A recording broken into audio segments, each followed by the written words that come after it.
আর নেব না, এইটুকু নিলাম। নে আর একটু। না আমি আর নেব, চিকেনটা নেবো পরে। নমস্কার বন্ধুরা, জীবনে আমাদের অনেক কিছু শেখার আছে, মানে শিক্ষণীয় আছে। তো আমি যখন সাধারণভাবে দিন যাপন করি তখন প্রত্যেকটা মুহূর্তে প্রত্যেকটা মানুষের কাছ থেকে কিছু না কিছু শেখার চেষ্টা আমি সব সময় করি। দেখুন, আজকে সকালে আমি একটা ছোট ভিডিও করেছিলাম, জানি না আপনারা দেখেছেন কিনা সেটা, যে আমরা কিন্তু প্রত্যেকেই কম বেশি একটা জিনিস নিয়ে ভাবি যে আচ্ছা ও ওই ধর্মের মানুষ, ও সেই ধর্মের মানুষ, ও উঁচু জাত, ও নিচু জাত। আরে জাত পাত বাদ দিন, সবার আগে ভাবুন আপনি কি বা আমি কি। আমি তো যেমন নিজেকে একজন ডোম ভাবি, আপনারা কেউ ভাবতে পারবেন যে আপনারা একজন ডোম? ভাবতে পারলেন না তো। দেখুন, আমার কথার সাথে আপনার কথা যদি মিলে যায় তাহলে কিন্তু আপনিও ডোম।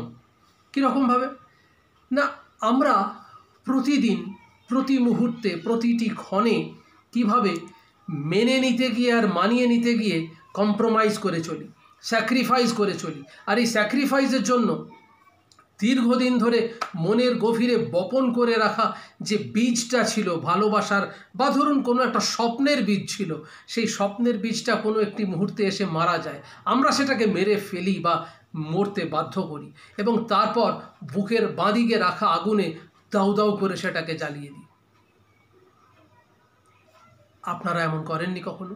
আমার জীবনে তো অনেকবার হয়েছে। আমার মস্তিষ্কে কোনো একটা স্বপ্ন ছিল, আমার বুকের ভেতরে কোনো একটা স্বপ্ন ছিল, মনের মধ্যে অনেক আনন্দ ছিল, কিন্তু দীর্ঘ প্রচেষ্টার পরে আমি যখন দেখলাম যে না, আমার সেই স্বপ্নটা পূরণ করতে গেলে আমার পরিবারের কোনো কিছু থেকে হয়তো বঞ্চিত করতে হবে পরিবারকে, বা পরিবার হয়তো কোনো কিছু থেকে বঞ্চিত, সেই জন্য আমি আমার স্বপ্নটাকে পুঁতে দিলাম বা জ্বালিয়ে দিলাম।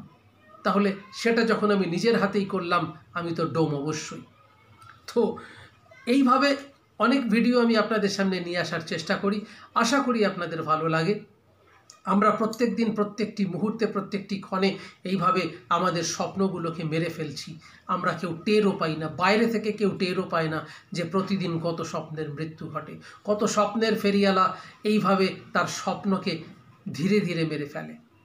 চলুন দেখতে থাকুন, সঙ্গে থাকুন, চ্যানেল সাবস্ক্রাইব করবেন, লাইক শেয়ার কমেন্ট করতে ভুলবেন না যদি আপনাদের মনে হয়। কারণ এই যে আমরা যেটা করছি সেটাও কিন্তু একটা স্বপ্ন, আর হয়তো এরকম বহু স্বপ্নের ফেরিওয়ালা তাদের ইউটিউব চ্যানেলকে বন্ধ করে দিতে বাধ্য হয়েছে বলতে পারেন।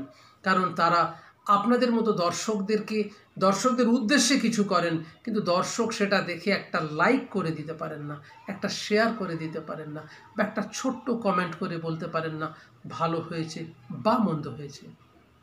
সবটাই আপনাদের হাতে। চলুন দেখতে থাকুন, সঙ্গে থাকুন। নমস্কার রইল।